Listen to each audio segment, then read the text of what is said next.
Olá a todos, está começando mais um webinar do Fórum de Reportagem sobre a Crise Global de Saúde. Hoje, nesta sexta-feira, nós falaremos com o médico e professor Luiz Correia sobre a medicina baseada em evidências. O objetivo desse webinar, na nossa conversa com o professor, é entender melhor o que é essa medicina baseada em evidências.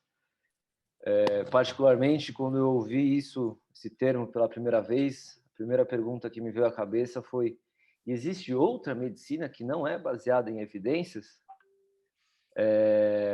A ideia com a conversa é a gente responder essa pergunta, saber quais são os princípios da medicina baseada em evidências, como que nós jornalistas, podemos usar esses princípios em matérias, reportagens, para a gente fazer uma matéria mais apurada, mais acurada também. E também, claro, saber qual que é a aceitação dessa corrente, digamos, no meio médico. É. Professor, muito obrigado pela sua participação. Por favor.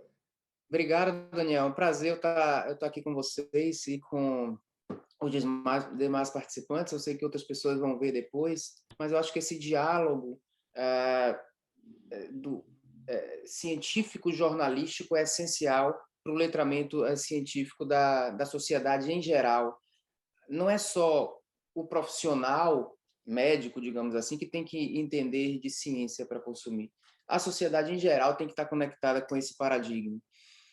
Porque o profissional ele é parte da sociedade. Se a sociedade não for baseada em evidências, ele também não o será. Então, a solução não está só em, digamos, educar o médico em relação ao paradigma científico, mas transformar a sociedade em uma que pense cientificamente. Porque essa questão de uma medicina não baseada em evidências não é problema só da medicina. Em outras áreas de atuação profissional, também as pessoas não são baseadas em evidência como deveriam ser. Né? Em política de segurança pública, a gente deve armar a população ou não. Isso não deve ser uma questão de opinião. A gente deve olhar evidências científicas, observacionais e comparar o resultado das diferentes estratégias políticas e chegar a um resultado. Então, muitas vezes as pessoas ficam discutindo opiniões, quando na realidade não é uma questão de opinião, é uma questão de fato. Sem querer propor certezas absolutas, mas são muito mais fatos ou opiniões do que opiniões. Então a gente tem que ser mais factual e mais nas evidências científicas, e esse paradigma é um paradigma para a sociedade como um todo, não só em questões de saúde, ou em questão de como o médico ou profissional de saúde deve atuar. É por isso que eu tenho essa frase de que medicina baseada em evidências não existe. E você usou a palavra aí corrente, essa corrente médica. É exatamente isso que eu tento combater. Isso não é uma corrente médica. Isso é uma coisa mais óbvia que tem. Isso é medicina. O que existe é medicina bem feita. E a medicina bem feita, ela precisa ser pelo menos norteada por conhecimento científico que hoje existe. De fato, há centenas de anos atrás, não existia conhecimento científico médico de qualidade para nortear o nosso pensamento. Né? Hoje já existem esses conhecimentos e a gente deve ser não engessado por conhecimento científico, mas norteado. Esse é o paradigma médico contemporâneo, né? E não uma corrente da medicina. Agora, o que você pergunta, o quanto realmente a medicina contemporânea eu digo um paradigma contemporâneo, ok? Mas o quanto na prática contemporânea a medicina realmente acompanha esse paradigma? Menos do que o desejado. É menos do que o desejado. É, então, por outro lado, nós estamos evoluindo, né? Eu diria que nos últimos 100 anos a medicina hoje é muito mais baseada em evidências do que antes, né? Então estamos no processo de evolução, não estamos num processo de crise, não. A questão do Covid aí é que tornou mais aparente condutas esdrúxulas. Mas as condutas esdrúxulas sempre existiram. Mas a visão crítica, devagarzinho, da sociedade médica tem melhorado. Hoje se discute muito mais nível de evidência do que no passado. Então, há uma melhora lenta. O que o Covid está mostrando é que nós não estamos preparados ainda para certos desafios, digamos, preparados em termos de pensamento científico, mas não estamos em crise. Eu espero que essa experiência da pandemia sirva para mais reflexão e um aceleramento dessa evolução do paradigma médico em prol de um pensamento científico, né? médicos devem ser consumidores de ciência, não precisam ser cientistas. Eles precisam consumir o conhecimento científico. E como um bom consumidor, nós temos que avaliar a qualidade do conhecimento científico, se ele é verdadeiro ou não. Tá? Então, avaliar a qualidade deve fazer parte da habilidade do médico como consumidor de ciência. Segundo, ensino de qualidade esse conhecimento. Como é que eu vou incorporar ele no meu processo de decisão? Porque conhecimento não é decisão. Ciência não traz a decisão pronta. A ciência traz um conhecimento que você vai usar no seu processo de julgamento para tomar uma decisão.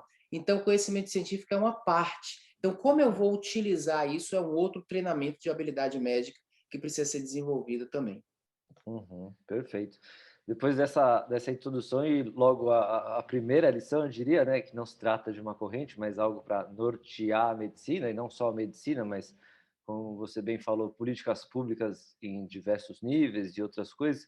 Eu queria começar tentando situar historicamente, assim, porque a medicina, sabemos, uma profissão milenar, né, e em partir de que momento surgiu essa ideia da medicina baseada em evidências, professor? Então, ótima pergunta.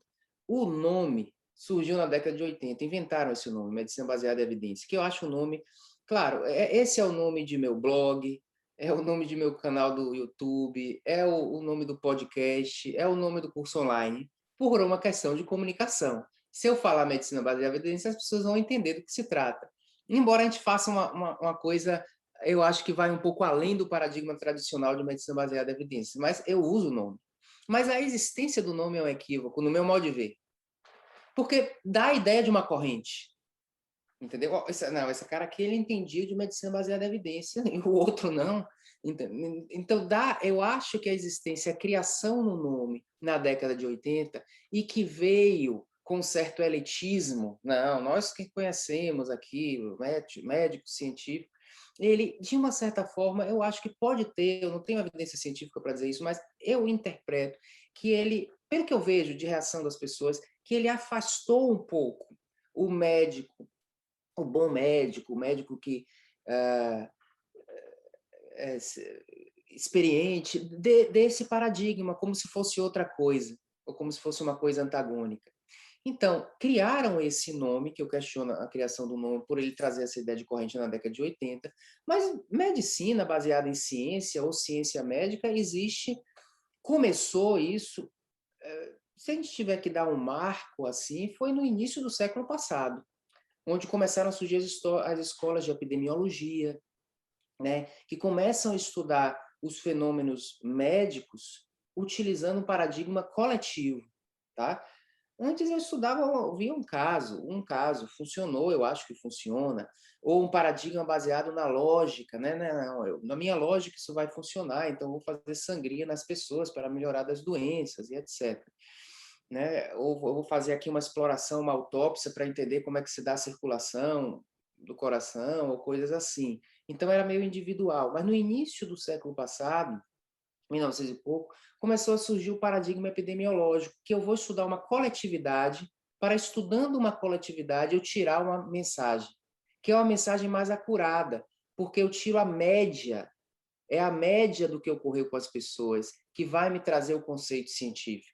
Né? Então você começa a trabalhar mais com amostras. Esse é um paradigma epidemiológico que remonta mais à coletividade, a explorar conceitos científicos utilizando coletividade do que observações unitárias. Tá? Então, se a gente tivesse que dar um marco, a escola Johns Hopkins, a primeira escola de saúde pública nos Estados Unidos, que foi Johns Hopkins, eu acho que é a primeira do mundo, foi em 1918, coincidindo com a gripe que a gente chama hoje de gripe espanhola, né? Nos Estados Unidos. Então, veio aquele pensamento de saúde pública acoplado à necessidade de explorar melhor fenômenos médicos do ponto de vista de causalidade, né? Por exemplo. Então, o paradigma epidemiológico começaram a surgir aí. Então, não podemos dizer que isso surgiu na década de 80. Um dos grandes marcos, para mim, de ciência que mudou a forma como a gente vê o mundo foi o tabagismo. Porque se você for observar, no início do século passado, fumar era elegante. Médicos faziam propagandas de cigarro. Ninguém imaginava que cigarro causava câncer. A gente hoje acha que isso é óbvio. Não era óbvio. Pense lá antes de existirem os estudos. Um cigarro causa câncer de pulmão, uma fumacinha agradável. É quase o que eu estou dizendo, eu estou quase dizendo que um adoçante causa câncer causa câncer, que dizem isso sem evidência científica, né? Que adoçante causa câncer, né? Era quase isso, não é? Um negócio para adoçar, uma substância, uma fumaça agredir o meu pulmão nesse nível, não fazia sentido. Então eu tenho um slide que mostra assim várias propagandas de cigarro com médicos fazendo propaganda de cigarro. O médico no hospital fumando e dizendo os médicos preferem tal cigarro, porque ninguém imaginava que cigarro causava câncer. E aí, na década de 30, alguém teve a ideia de comparar, num estudo caso-controle, quem tinha câncer de pulmão e quem não tinha em relação à frequência de tabagismo e mostrou uma associação. Ali é uma evidência que mudou da água para o vinho que se imaginava a respeito do cigarro. Mesmo assim, a evidência surgiu na década de 30, ela foi publicada, mas para que realmente a comunidade aceitasse aquele paradigma daquela forma, isso passou 10 ou 20 anos. Né? Para a indústria de tabaco aceitar, isso tem poucas décadas. Né? É porque eles negavam essa questão. Mas é uma grande mudança. Algo que a gente acha que é óbvio aqui, não era o senso comum, não era o senso comum, e foi modificado por uma evidência científica. Né? Então, esse, para mim, é um marco. Então, eu acho que o surgimento desse pensamento médico-científico, o pensamento médico mais baseado em ciência, ele surge principalmente, começa no início do século passado. E aí ele vai evoluindo, a gente vai descobrindo o que é que causa infarto, né? Vai descobrindo, surgem ali os ensaios clínicos. O primeiro ensaio clínico foi de 1948, o primeiro ensaio clínico publicado de 1948, que mostrou a eficácia de antibiótico em tuberculose, né? Então a coisa foi evoluindo aí, né? Muito antes de se inventarem um nome medicina baseada em evidências. Então, acho que no início do século passado isso surge aí. Uhum.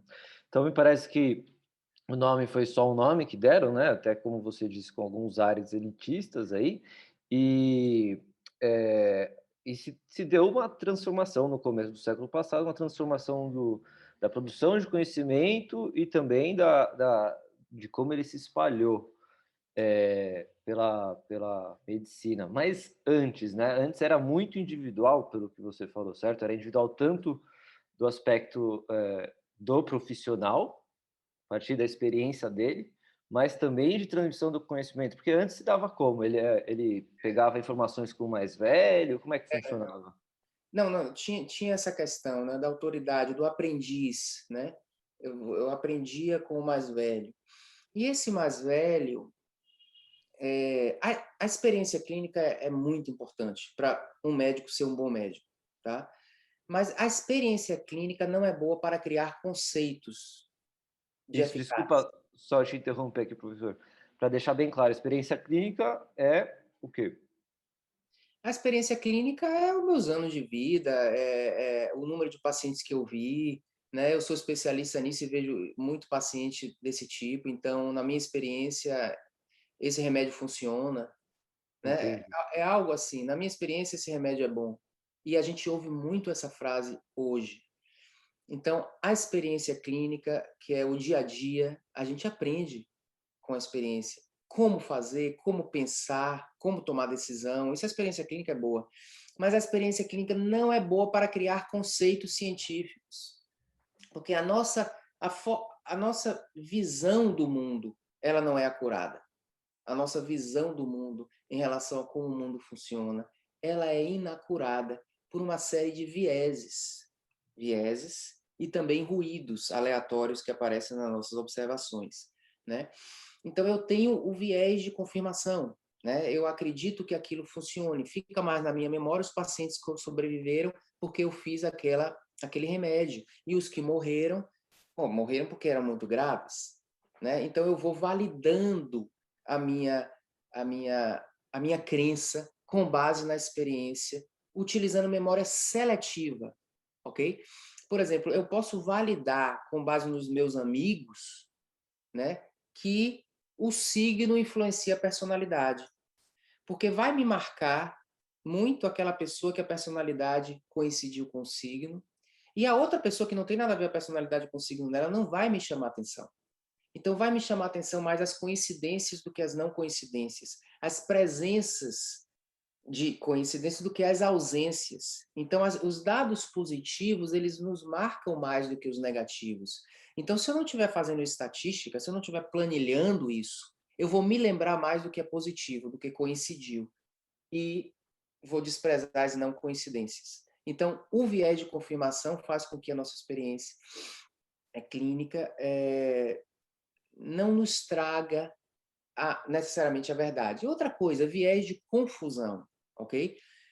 Eu posso ser um dentista, tá? E chegar à conclusão, essa é uma história verdadeira, é uma discussão verdadeira, de que o uso de fio dental melhora a qualidade dos dentes das pessoas. Porque, na minha experiência, quem usa fio dental tem dente mais limpo do que quem não usa.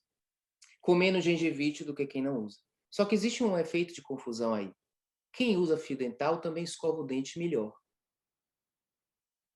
Então, eu não sei de onde veio esse efeito. Se da boa escovação, ou da quantidade quantidade de vezes que a pessoa escovou o dente no dia, ou se do fio dental propriamente dito.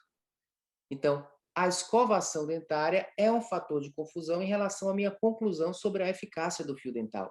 É muito interessante essa história, está publicada no meu blog, e é um texto sobre se fio dental é eficaz ou não, porque devido ao fato de meu dentista ser muito exagerado na recomendação de fio dental, ele acha sempre que eu sou imperfeito no uso de fio dental, embora eu use, eu disse, eu vou procurar se tem evidência para esse cara ficar enchendo meu saco que eu tenho que fazer melhor do que eu já estou fazendo. E quando eu procurei revisão sistemática da Cochrane, negativa. Os ensaios clínicos de fio dental para prevenção de gengivite e prevenção de placa bacteriana, controlando para a escovação dentária, não conseguiram demonstrar, não conseguiram rejeitar a hipótese nula. Não conseguiram demonstrar. Eu não estou dizendo que é ineficaz. Eu estou dizendo que a eficácia não está comprovada. Então, meu amigo, não me enche tanto o saco assim. Me recomende, mas não precisa me encher tanto o saco assim. Então, veja que na visão do dentista, ele tem um efeito de confusão aí, meu amigo. Fio dental é um marcador muito grande de comportamento de uma pessoa disciplinada, de uma pessoa que cuida da saúde. Então, o dente da pessoa pode estar bom por 1000 outros motivos e não pelo fio dental. Então, perceba como é impossível na prática clínica eu tirar uma conclusão a respeito do fio dental ou a respeito dos tratamentos que eu faça e etc. Viés de confusão é, então, muito presente. Um outro viés de confusão que existe é o viés de desempenho. Na hora que eu posso achar, como cardiologia, no tratamento da insuficiência cardíaca, que um remédio novo é bom, mas ao ter prescrito o remédio novo, eu ajustei as outras drogas também. O paciente, eu achei que estava piorando, vou botar esse remédio novo, mas eu aumentei o diurético também. Então, tem outras coisas que vêm junto com o meu tratamento, que eu não sei se o efeito é do tratamento ou não. Então, na verdade, o mundo é uma fábrica de ilusões, quando eu uso minha experiência clínica, né? O outro problema são ruídos vindos do acaso, né? Porque a minha experiência clínica é um tamanho amostral muito pequeno. Foram 3 pacientes que eu fiz hidroxicloroquina e sobreviveram. 3! E eu já estou achando que isso é uma evidência em prol da hidroxicloroquina. Ou 3 não, foram 10. Ok, 10, se daí. Mortalidade de Covid é baixa, meu amigo. A minoria das pessoas que morrem, você fez em 10 pessoas que sobreviveram. Eu não sei se é da hidroxicloroquina ou não, mas a pessoa está ali com aquele tamanho amostral de 10, querendo tirar a conclusão. Pequenos tamanhos amostrais, o acaso aparece. Poderia ser os 10 morreram, ou poderia ser os 10 sobreviveram, não quer dizer nada em termos de causalidade, porque ele não representa, a pequena amostra não representa a população como um todo. Então, esses problemas todos fazem com que não use a experiência, o seu dia a dia, para concluir o que funciona e o que não funciona, para concluir como é o mecanismo das coisas. A gente tem que usar o filtro do método científico para se prevenir em relação a esses erros de observação. Então, o método científico entra com uma série de técnicas para prevenir os equívocos. E a gente não consegue. O primeiro item do método científico é ter uma amostra de 1000 pacientes para chegar a uma conclusão, e não a sua amostra. Depois, ajuste. Ajuste para efeitos de confusão, ajuste para tudo isso. Daí a importância de técnicas, por exemplo, de randomização. Por que um estudo tem que ser randomizado?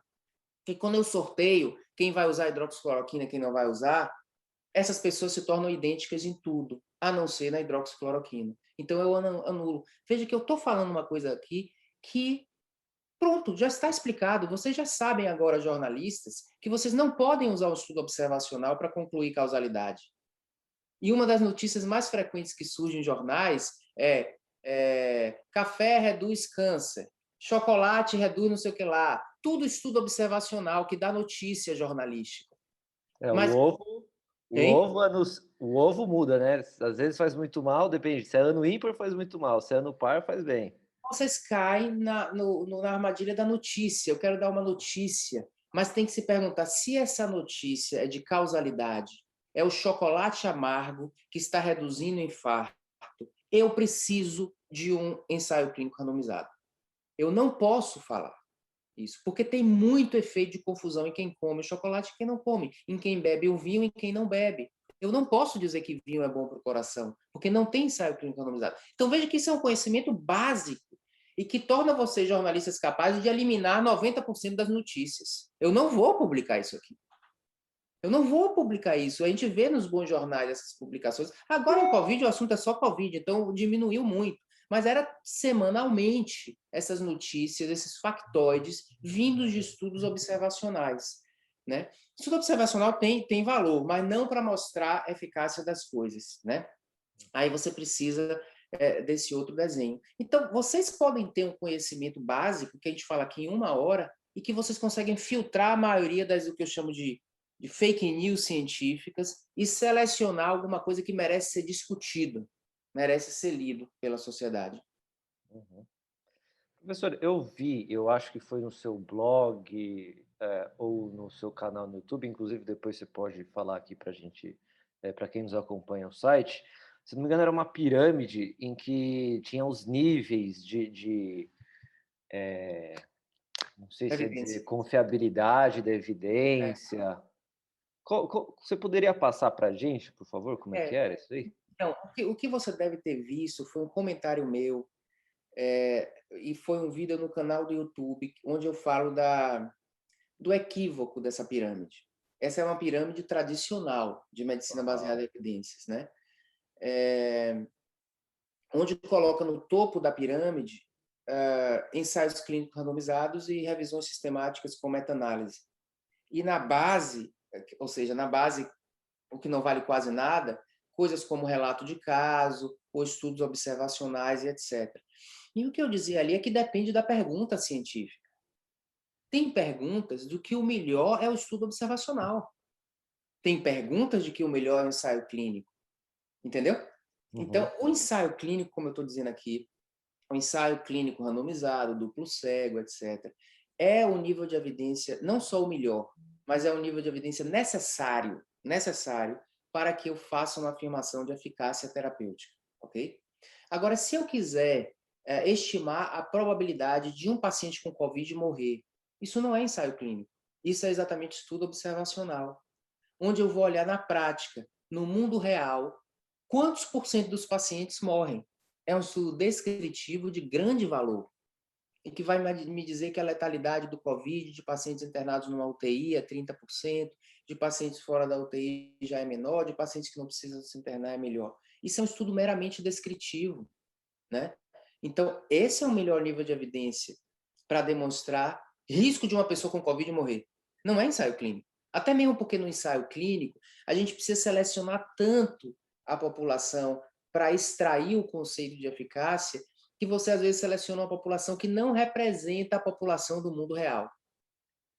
Isso é bom para a eficácia, mas não é bom para descrever risco de morte, mortalidade. Então, é uma pirâmide que traz equívocos. Um outro equívoco dessa pirâmide, eu acho um dos maiores equívocos, é a supervalorização, o culto à meta-análise com revisão sistemática. Tá?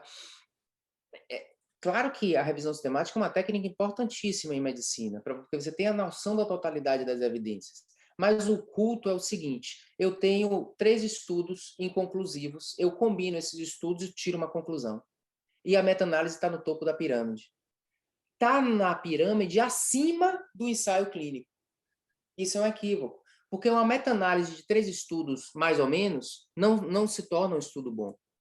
Um ensaio clínico bom é melhor do que essa meta-análise dos 3 estudos pequenos, dos 3 estudos de moderada qualidade. Então, na pirâmide, revisão sistemática e meta-análise não tem que estar acima do ensaio clínico. Eu vou mais longe. Ele não tem que estar na pirâmide, revisão sistemática.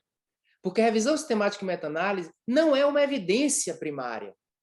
É, na verdade, o sumário das evidências que existem, ok? Então, a revisão sistemática não é uma nova evidência. Ela sumariza o que existe. Ela diz, existem 10 estudos, os estudos variam em qualidade e, portanto, não sabemos ainda. É para isso que serve uma revisão sistemática. Ela não é uma nova evidência, então ela não tem que estar na pirâmide. O que é curiosíssimo, né? Na pirâmide são os desenhos de estudo. Sim. O que é curiosíssimo, isso que você falou, se estudos individuais não chegaram a conclusão nenhuma, como é que uma que junta os 3 vai chegar numa conclusão? Isso é dia a dia de discussão. Quer ver um exemplo? ECMO. ECMO, que está aí na moda por causa de celebridades que usaram, né, e etc. Tem 2 ensaios clínicos só. Um é positivo, o outro, de melhor qualidade, é negativo, não conseguiu mostrar. Portanto, não sei. Agora, o que é que fez a meta-análise? Combina os 2, mostra uma significância estatística borderline e diz ECMO funciona. Né?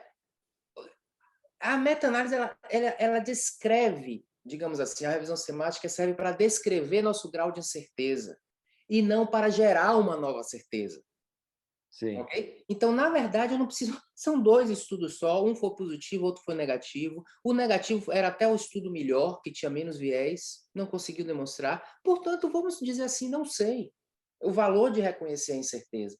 Então, eu acho que um sumário de evidências, uma revisão sistemática, uma meta-análise, ela serve mais para descrever a nossa incerteza do que para gerar novas certezas. Né? E você vê muito sendo explorado isso aí.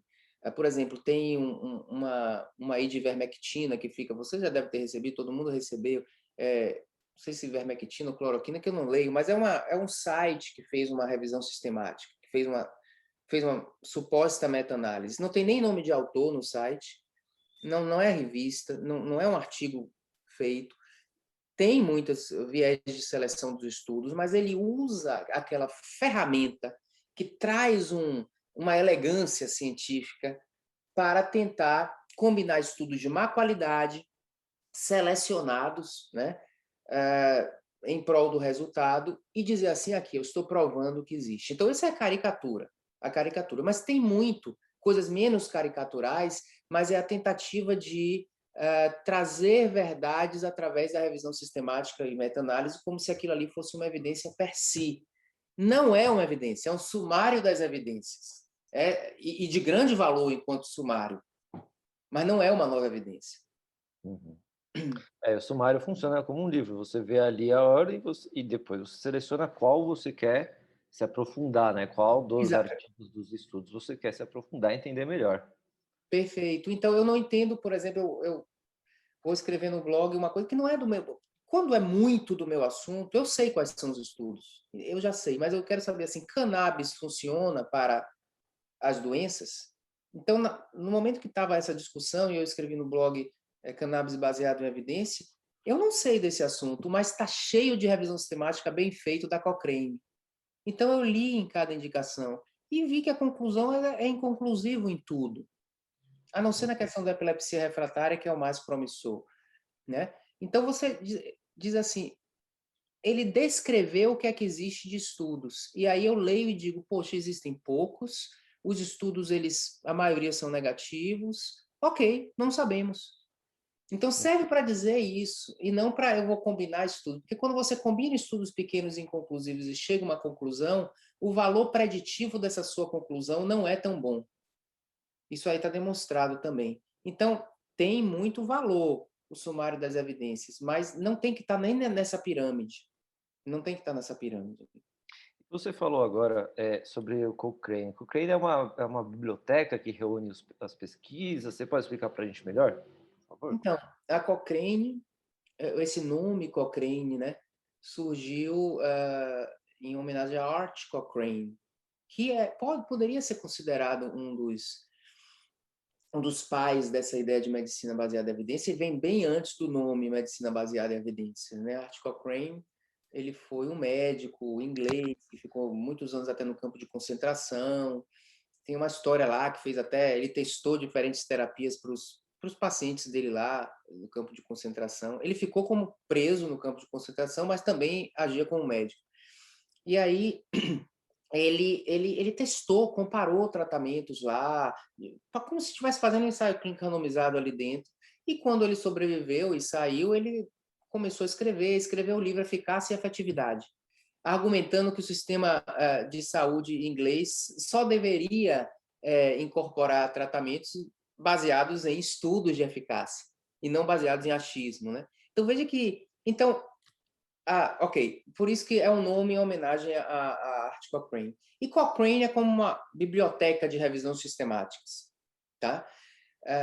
Só que se você tem uma revisão sistemática na Cochrane, é uma garantia de qualidade. Porque para você ter uma revisão sistemática na Cochrane, você passa por um processo que você tem que seguir os passos e você é monitorado passo a passo se você está seguindo aquela sistemática para fazer a revisão sistemática, tá? Então, você, de fato, para ela ter sido aceita, o seu projeto tem que ter sido aceito e a versão final foi acompanhada a sua metodologia toda e você sabe que utilizou aquela metodologia adequada, né? Então, você acaba tendo ali revisão sistemática de muitas questões e uma certa garantia de qualidade, né? De que aquilo ali foi feito de uma maneira metodologicamente adequada. Então, é a maior referência, realmente, em termos de você procurar revisões sistemáticas. Eu me despreocupo um pouco com a qualidade da revisão sistemática quando ela é da Cochrane, né? Enquanto se eu vejo uma revisão sistemática que não está na Cochrane e que está em outra revista, eu tenho que ler com mais detalhes se ela foi bem feita, se ela seguiu aquele rito adequado para que ela tenha confiabilidade. Porque assim como o estudo primário, o estudo original tem que ter uma metodologia boa, a revisão sistemática também tem que ter. Então, você tem ali um padrão de qualidade. E aí tem de todos os tipos, todas as perguntas de diferentes tipos, tem revisões sistemáticas lá na Cochrane. E Então, tem em português também. Desculpa te interromper, professor. Tem em português também, para quem quiser entrar no site, né? na verdade, a Cochrane tem centros em diferentes países, tá? Tá. Então, tem centros brasileiros da Cochrane e alguns desses centros traduzem algumas coisas, ou dão cursos de como fazer revisão sistemática, ligados lá à Cochrane. Então, tem grandes centros, né? O centro nórdico, por exemplo, embora tenha surgido no Reino Unido, mas o centro nórdico é um centro que ganhou grande projeção por causa daquele que era o diretor lá do Norte, que era Peter Ghosh, né? Que é um cara que é sempre muito questionador em medicina e etc. Ele tem um livro falando sobre as indústrias farmacêuticas, né? E ele fez uma revisão sistemática, assim, há anos atrás, onde ele analisou a eficácia do rastreamento do câncer de mama na redução de mortalidade das mulheres, e é uma revisão sistemática de resultado negativo. Isso aí que o Outubro Rosa propõe, né, rastreamento de câncer de mama, não reduz mortalidade em mulher. Ou se reduz, reduz de uma maneira difícil de conseguir perceber no ensaio clínico, que são negativos, os bons ensaios clínicos, né? A magnitude é tão pequena que você não consegue perceber. Então, é cara Curioso isso. sempre que pensa fora da caixa, hein? Curioso isso que você fala do Outubro Rosa, porque vai totalmente contra o contrassenso que eu tinha aqui dentro, né? Contra o senso comum. Né? O Outubro Rosa e o Novembro Azul também, pior ainda o Novembro Azul. O rosa eu ainda tenho cuidado de falar, porque eu sou homem e estou falando de mulheres. Então, eu tenho esse... Né? Mas eu fico muito à vontade de falar de Novembro Azul, que eu já fiz 50 anos, tenho 51 e até hoje não fiz meu PSA, nem vou fazer. Porque aí eu estou falando de mim. Né? Porque cai no paradigma de um rastreamento que não traz benefício de redução de mortalidade e traz muito prejuízo. Tá? Então, 5% dos homens que fazem PSA terminam usando fralda ou impotentes sexualmente. Então, se eu passasse a fazer PSA anual, eu estaria me dando 5% de risco de, em breve, ficar impotente ou usando fralda. Que aí tem esses outros riscos que vêm junto, né?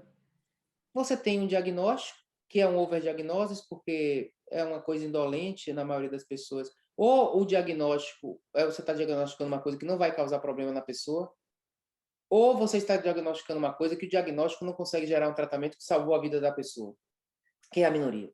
Então, ele não consegue. Agora, você tem, na medida que rastreia, um monte de gente que acaba recebendo diagnóstico, um monte de gente que acaba... É ótimo para a indústria de cirurgia, de robótica, de quimioterapia, para a indústria de fraldas. A indústria de fraldas financia campanhas de rastreamento de câncer de próstata, né? Então, esses homens, parte desses homens terminam recebendo cirurgia de próstata e terminam ficando, parte dos que recebem cirurgia, boa parte, terminam tendo essas sequelas, porque eles trataram câncer que a gente não sabe se deveria tratar realmente. Eu não estou dizendo que câncer de próstata não é um problema, nem estou dizendo que câncer de mama não é um problema, eles são problemas. O que eu estou dizendo é que a solução não é o rastreamento.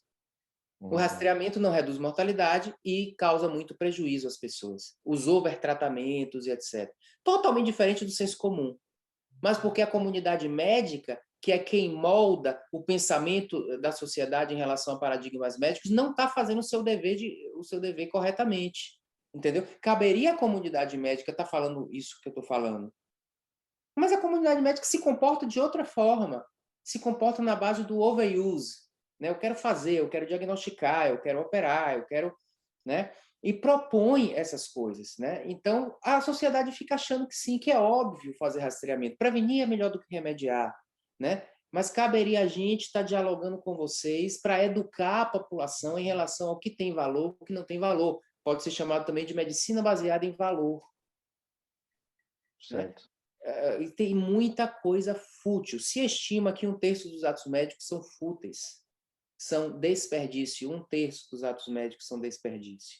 Então, a gente pode cortar esse desperdício, porque prejudica as pessoas, prejudica a população, e focar no que traz mais benefício.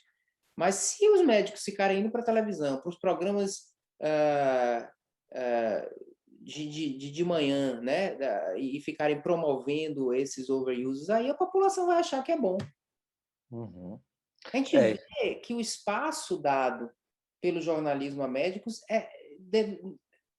deveriam ser selecionadas mais as pessoas para falar, entendeu? Não é o médico famoso que tem que ser convidado pela CNN para fazer um programa sobre medicina. Tem que ser uma pessoa de qualidade de pensamento médico, não é o famoso. E o jornalismo fica acessando os famosos. O famoso pode ser bom, mas o famoso pode ser péssimo. A referência tem que ser uma referência mais científica e mais... Não é só científica, é uma referência mais de sabedoria do que de fama. E Então você precisa aproveitando, selecionar melhor quem vai falar, hein? aproveitando isso da seleção, como é que um jornalista poderia melhor selecionar essa fonte, esse médico que vai ser fonte?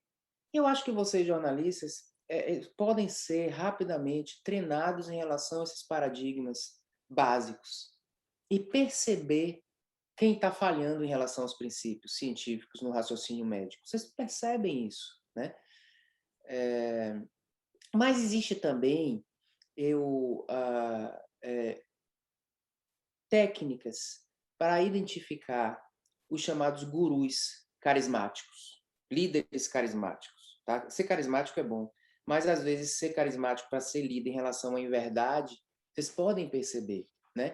Quando a pessoa fala, por exemplo, em uma coisa como se fosse uma panaceia, tá? As coisas em medicina não são panaceias. O que a gente faz em medicina, humildemente, é modular uma probabilidade. Entendeu? Então, eu dou um remédio ali, eu estou me diminuindo moderadamente uma probabilidade de um desfecho desfavorável. Então, quando uma pessoa diz assim, coloca um remédio como a solução, e que se você não tomar o remédio você vai morrer, aquilo ali é uma coisa mais de religião, de líder carismático do que... Então, você percebe, dá para perceber isso. Uma outra forma também é que uma das técnicas dos líderes carismáticos é causar o medo e depois do medo dar uma solução perfeita. Então, eu vou dizer assim, você pode morrer de câncer de mama. Então, você tem que fazer o rastreamento. Né? Só que vocês podem desafiar. Qual é a probabilidade de uma mulher morrer de câncer de mama? É 6%. Então, 94% não tem essa probabilidade, né? Então, doença coronariana, cardiologistas, por exemplo, cardiologistas famosos aí, cardiologista político. O que é que a pessoa traz ali? Ele traz na fala dele um ato de provocar o medo de que uma pessoa tenha um infarto. Entendeu? Você pode ter infarto, acontece de forma silenciosa, às vezes acontece uma... dá uns exemplos assim anedóticos na população e depois a pessoa traz a solução. Então, do mesmo jeito que eu estou falando de rastreamento de câncer, rastreamento de doença coronariana é inapropriado, leva a uma série de procedimentos desnecessários. Mas você vê o cara indo no caminho do overuse. Esse cara tem que ser questionado. Tem evidência, né? Então, a estratégia de tratar coisas como panaceia, a estratégia de provocar o medo e depois trazer a solução, a estratégia de um certo maniqueísmo, de usar alguma coisa como inimigo e eu sou o lado bom, né? Essas estratégias que são mais de religião do que de profissão, elas são muito efetivas e vocês podem reconhecer essas pessoas que fazem isso, se tornam populares, porque eles estão falando a solução que a população quer. Naturalmente a gente quer as coisas, a gente quer panaceias. Então a pessoa está falando aquilo aí, dá para perceber, dá para diagnosticar. Agora, o melhor mesmo é vocês terem essas técnicas básicas como checklist do que é científico e ver se a pessoa está falando uma coisa de qualidade científica. É fácil. Agora, existe, eu acho, uma correlação negativa, eu não tenho esse dado, mas eu acho que é negativa a correlação entre fama e competência, né? Quanto mais famoso o médico é, menos competente ele é. Eu estou falando em média. Em média. Porque essa fama ou essa popularidade, ela fere princípios de racionalidade. Uhum. Na hora que o cara está muito popular, ele está perdendo a razão. Ele pode ser muito popular como cantor, entendeu? Se eu for um cantor de rock, a popularidade tem tudo a ver com essa profissão. Profissão médica não tem a ver com popularidade. Então desconfie de alguém muito popular, porque essa pessoa pode não estar sendo exatamente um médico, entendeu? Tem claro que pode ter exceções. Né? O cara ganhou lá o prêmio Nobel, mas não é. Se você vê, ganhadores de prêmio Nobel são populares no mundo? Não, ninguém nem sabe quem ganhou. Entendeu? Não é. O cara verdadeiramente científico, ele não é tão popular assim. Então, o médico que está com aquela popularidade toda, porque ele está usando técnicas não médicas para ser popular. Então, eu acho que é um ceticismo. Vocês precisam ter mais ceticismo, entendeu? E julgar melhor, entendeu? E eu não acho que todo mundo tenha o mesmo, deve ter o mesmo espaço de fala, entendeu? Vocês que têm que ser esse filtro de quem vai falar. Vamos sair de medicina. Quem vai falar da economia do país? É um cara que entende de economia. Eu não vou chamar um charlatão para falar de economia do país e falar como é que o dólar vai se comportar ou não. Então é a mesma coisa em medicina. Selecione uma pessoa que sabe. Agora, o cara pode ser bom médico, mas ele pode não articular bem a linguagem científica. Tem essa questão também. Então, eu não estou dizendo que para chamar cientista só, não, mas um médico que saiba articular também a questão da linguagem científica, né? Porque a gente precisa letrar cientificamente a sociedade em medicina e não. Então, eu acho que passa por esse julgamento aí. Perfeito. Aqui da minha individualidade, minha percepção limitada do que você estava falando agora, me parece que até é mais, na parte do filtro, né, dessa crítica, é mais até ficar de olho na parte discursiva, na parte retórica da fonte médica, mesmo que você não tiver aquele estofo, né, da ciência, está 100% preparado com todas as estatísticas sobre certo tema, mas a parte retórica de analisar o discurso, como é que a pessoa se põe, vale para qualquer área. Vale para qualquer área. Eu acho que é desenvolver uma base, é o ceticismo. Ceticismo não é eu não acredito em nada. Ceticismo é eu duvido, ok? Então, esse cara é médico, ok. Tem lá no currículo dele, doutor e não sei o que lá, na universidade, não sei o que lá, São Paulo. Vocês têm que desconfiar. Parta desconfiando, entendeu? Da fala da pessoa, se aquela fala está realmente embasada em evidência, tá? Puxa, gente, é muito fácil desconfiar. Faz sentido, num Brasil que está nesse limite de colapso do sistema de saúde, que não tem, às vezes, falta kit intubação para intubar um paciente, que falta oxigênio. Faz sentido um médico chegar na CNN e trazer o ECMO como uma panaceia para a pandemia? Mas é só ser um pouco inteligente que aquela pessoa está violando princípios básicos de lógica. Entendeu? Você não pode chegar para a população e dizer ECMO é a solução. Mesmo que fosse, eu comentei no início que não é nenhuma coisa de eficácia verdadeiramente comprovada, mas mesmo que fosse, essa pessoa tem que ter um mínimo de responsabilidade para falar. Quando, na verdade, o sistema de saúde precisa de mais qualidade assistencial, dos recursos nesse momento. Então, essa pessoa não deveria estar falando isso. Deveria estar dizendo, não é o momento de se discutir isso. As verdadeiras soluções para a pandemia são outras. Se a pessoa rompe essa barreira e fala 10 minutos na CNN, como se estivesse fazendo propaganda de ECMO para a população, essa pessoa não deveria ter voz. Porque ela não entende que nós estamos com um problema sistêmico, com um problema ecológico. Ela não entende que a gente faz muito mais diferença do ponto de vista populacional, começando a trabalhar no básico.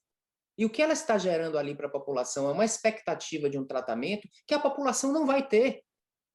Primeiro, porque existe dúvida se deve ter. Segundo, porque mesmo que não existisse essa dúvida, a efetividade, a implementação disso na prática é muito duvidosa.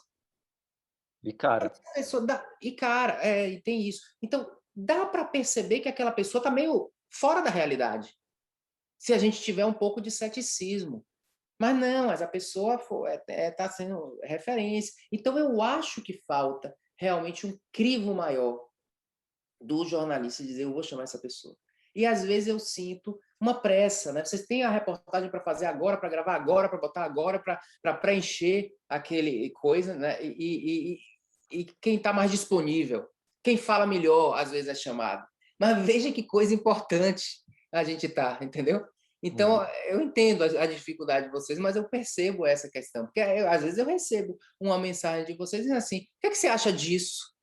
Porque eu estou escrevendo alguma coisa para amanhã. Eu disse, espera aí, você está me perguntando uma coisa que eu nunca li. Você está já me perguntando. Você acessa a informação muito rápido, né? E, ok, me perguntou, vou tentar fazer o melhor. Mas outra pessoa, esdrúxula, pode estar recebendo essa pergunta na pressa, entendeu? Então, eu acho que acaba precisando de um ceticismo maior em relação a essa fonte. Você tocou esse ponto interessante também do método do trabalho do jornalista, né? Como as coisas se dão na pressa, e às vezes você chama alguém que, sei lá, você viu o currículo dele, o que ele escreveu, a área de trabalho, e chama, não sabe como ele fala, se ele fala bem, se ele vai trazer exemplos esdrúxulos, e normalmente acaba ficando aqueles que falam bem, né?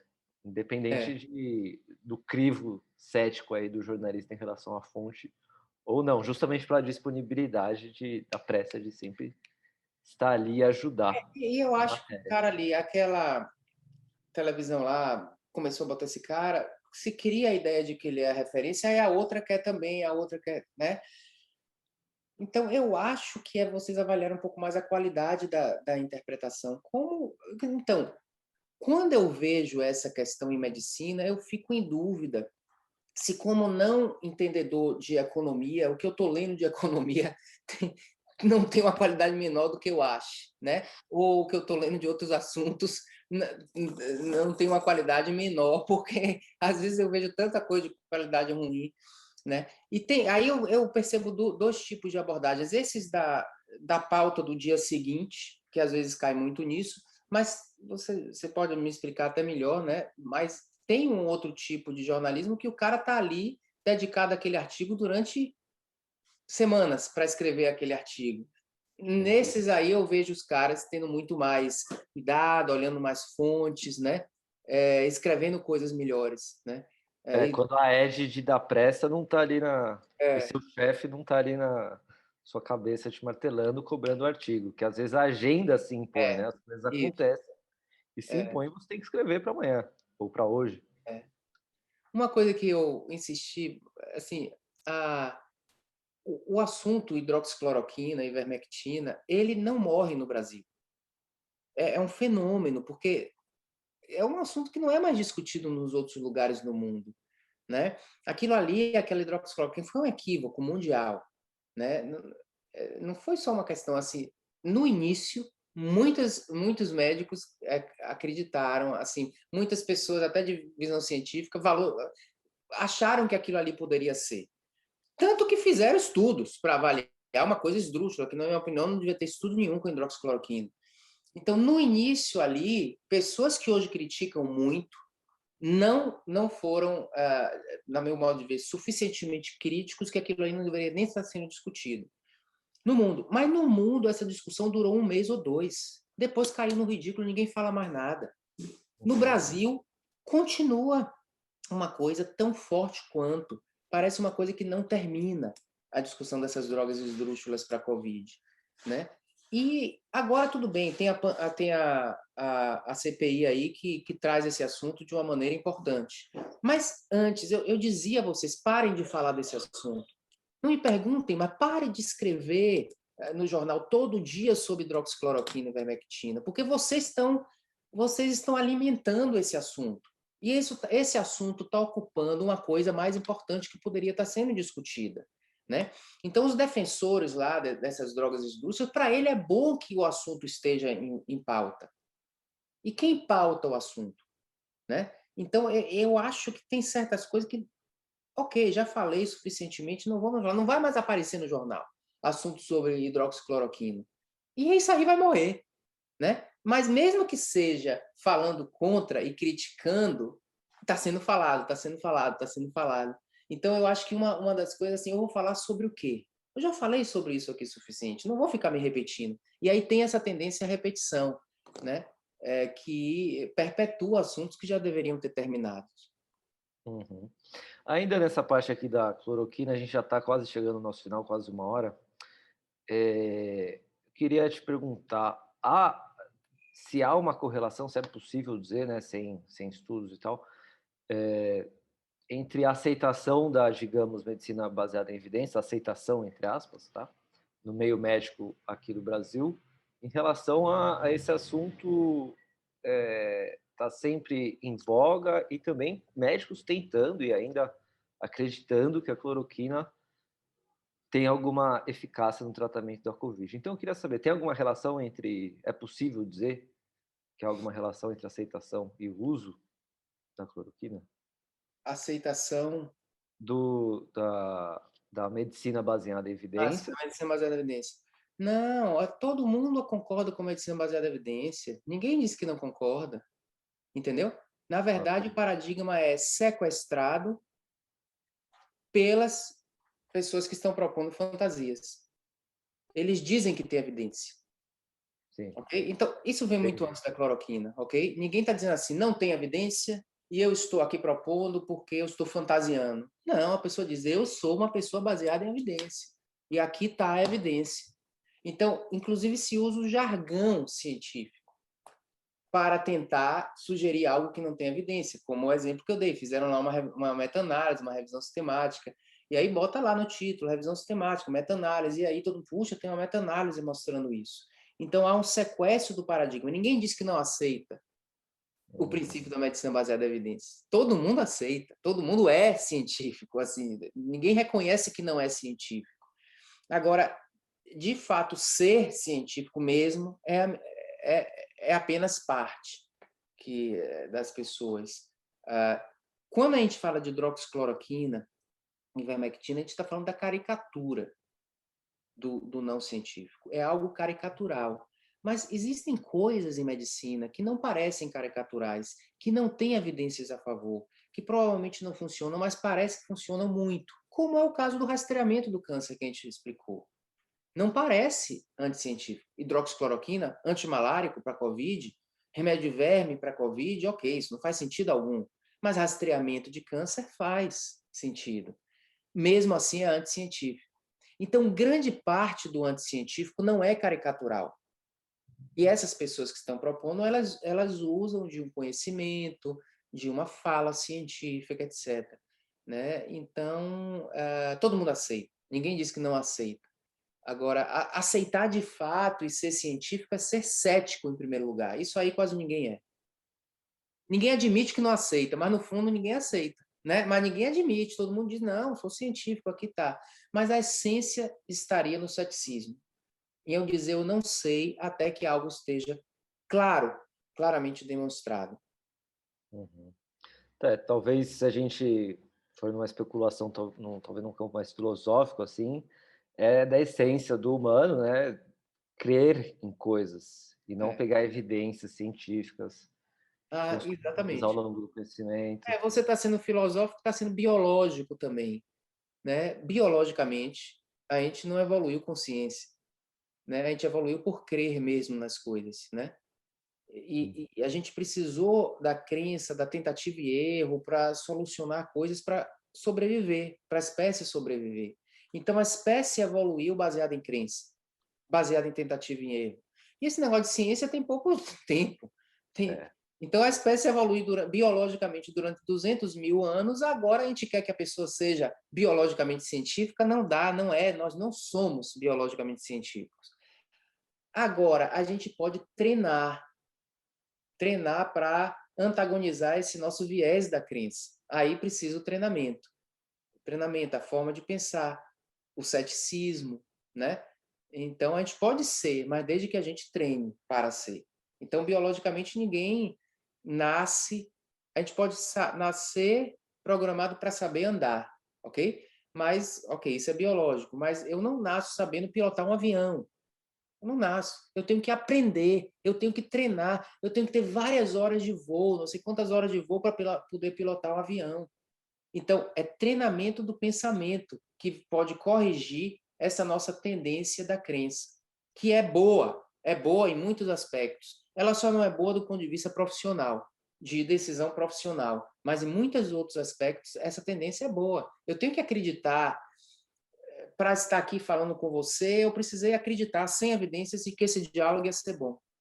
Sem Sim. evidências definitivas. Eu posso ter até uma evidência da maneira como você escreveu, favorável, né? Mas foi baseado em crença que eu vim para cá. E foi bom. Então, tem partes da vida, essas decisões, assim, que a crença é. Agora, se eu for um consultor de uma pessoa para dizer aceite esse tipo de convite, não aceite esse tipo de convite, vá nesse tipo de evento, não vá nesse tipo de evento, eu estou sugerindo, eu estou como consultor profissional, eu deveria usar a evidência de que tais tipos de evento são armadilhas, tais outros tipos de eventos são eventos verdadeiramente culturais, verdadeiramente positivos, né? Eu não estou baseado na minha crença.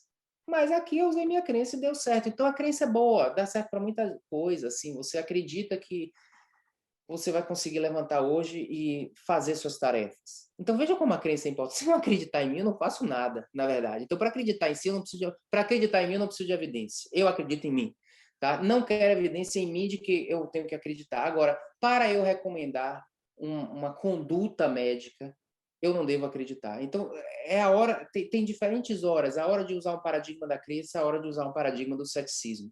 São paradigmas que ambos têm valor na vida humana. Perfeito. Luiz, estamos batendo uma hora aqui. Eu queria, primeiro, antes de tudo, agradecer a quem nos acompanhou e agradecer seu tempo. Acho que foi um papo ótimo, agora baseado em evidências, né? E queria também te dar a palavra para quem quiser te acompanhar, de repente, no canal do YouTube, o seu blog, como é que pode fazer? Eu posso dar um link aqui, que é o link que reúne tudo desse Linktree. Dá para a gente compartilhar aqui? Uh, Talvez você tenha acesso no pergunta e resposta, tem? Se não É, tiver, eu coloco junto com a gravação e no evento do Facebook você também. pode colocar também, mas esse link aqui, ele dá o link de todas as iniciativas nossas. Deixa eu ver aqui. Open.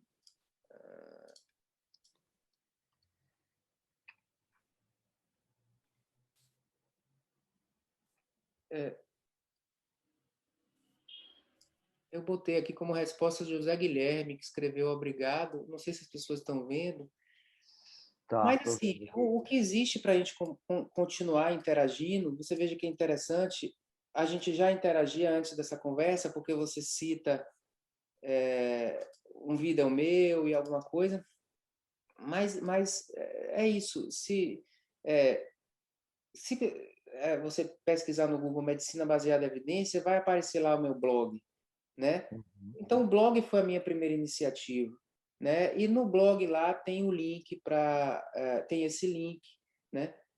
No canal do YouTube vocês podem pesquisar Medicina Baseada em Evidência, pode pesquisar MBE Podcast nos tocadores de podcast aí, né? E no blog, nesses lugares todos, tem o link do curso online, que o curso online de Medicina Baseada em Evidências ele reúne lá todas essas nossas a parte teórica que embasa todos esses meus comentários, né? Hoje em dia tem quase 300 aulas ali naquele curso que a Sim, gente tem desenvolvido ao longo desse. Então é mais a base teórica de tudo isso aí. Então entrando em qualquer desses canais vocês vão ter, mas esse link que eu coloquei aí, ele traz o link também do Twitter, também do LinkedIn, coisas assim que a gente pode tá interagindo. Não é difícil não, é só pesquisar medicina baseada em evidência, Luiz Corrêa, que vai aparecer. perfeito. Eu aprendo muito com essas interações. Muitas das ideias vêm da interação, né? A gente nem sempre sabe de onde é que surgiram as nossas ideias, né? A gente sempre está plagiando algum pensamento de alguém, alguma conversa que a gente teve com alguém. Então, me alimenta muito receber essa troca, esse feedback em relação às coisas que eu escrevo, às coisas que eu penso. Uhum. Maravilha. O Fabrício até mandou um abraço aqui para você, disse que foi muito bom te escutar. A quem nos acompanhou também, muito obrigado. A gente vai mandar por e-mail agora uma pesquisa rapidinha para saber o que vocês acharam do webinar, que pode ser interessante para os próximos. E então, se vocês puderem responder, a gente agradece muito. Luiz, muito obrigado pelo seu tempo, foi um papo bem bacana. Acho que quem acompanhou aproveitou bastante. Quem assistiu no YouTube também vai aproveitar bastante. Tá bom, Daniel, foi um prazer e parabéns pela iniciativa aí. Eu vou passar a acompanhar mais de perto a sua iniciativa. Me manda os links e as coisas também. Pode deixar, Luiz. Muito obrigado. Um Abraço, abraço a boa todos. semana. Tchau, tchau, gente.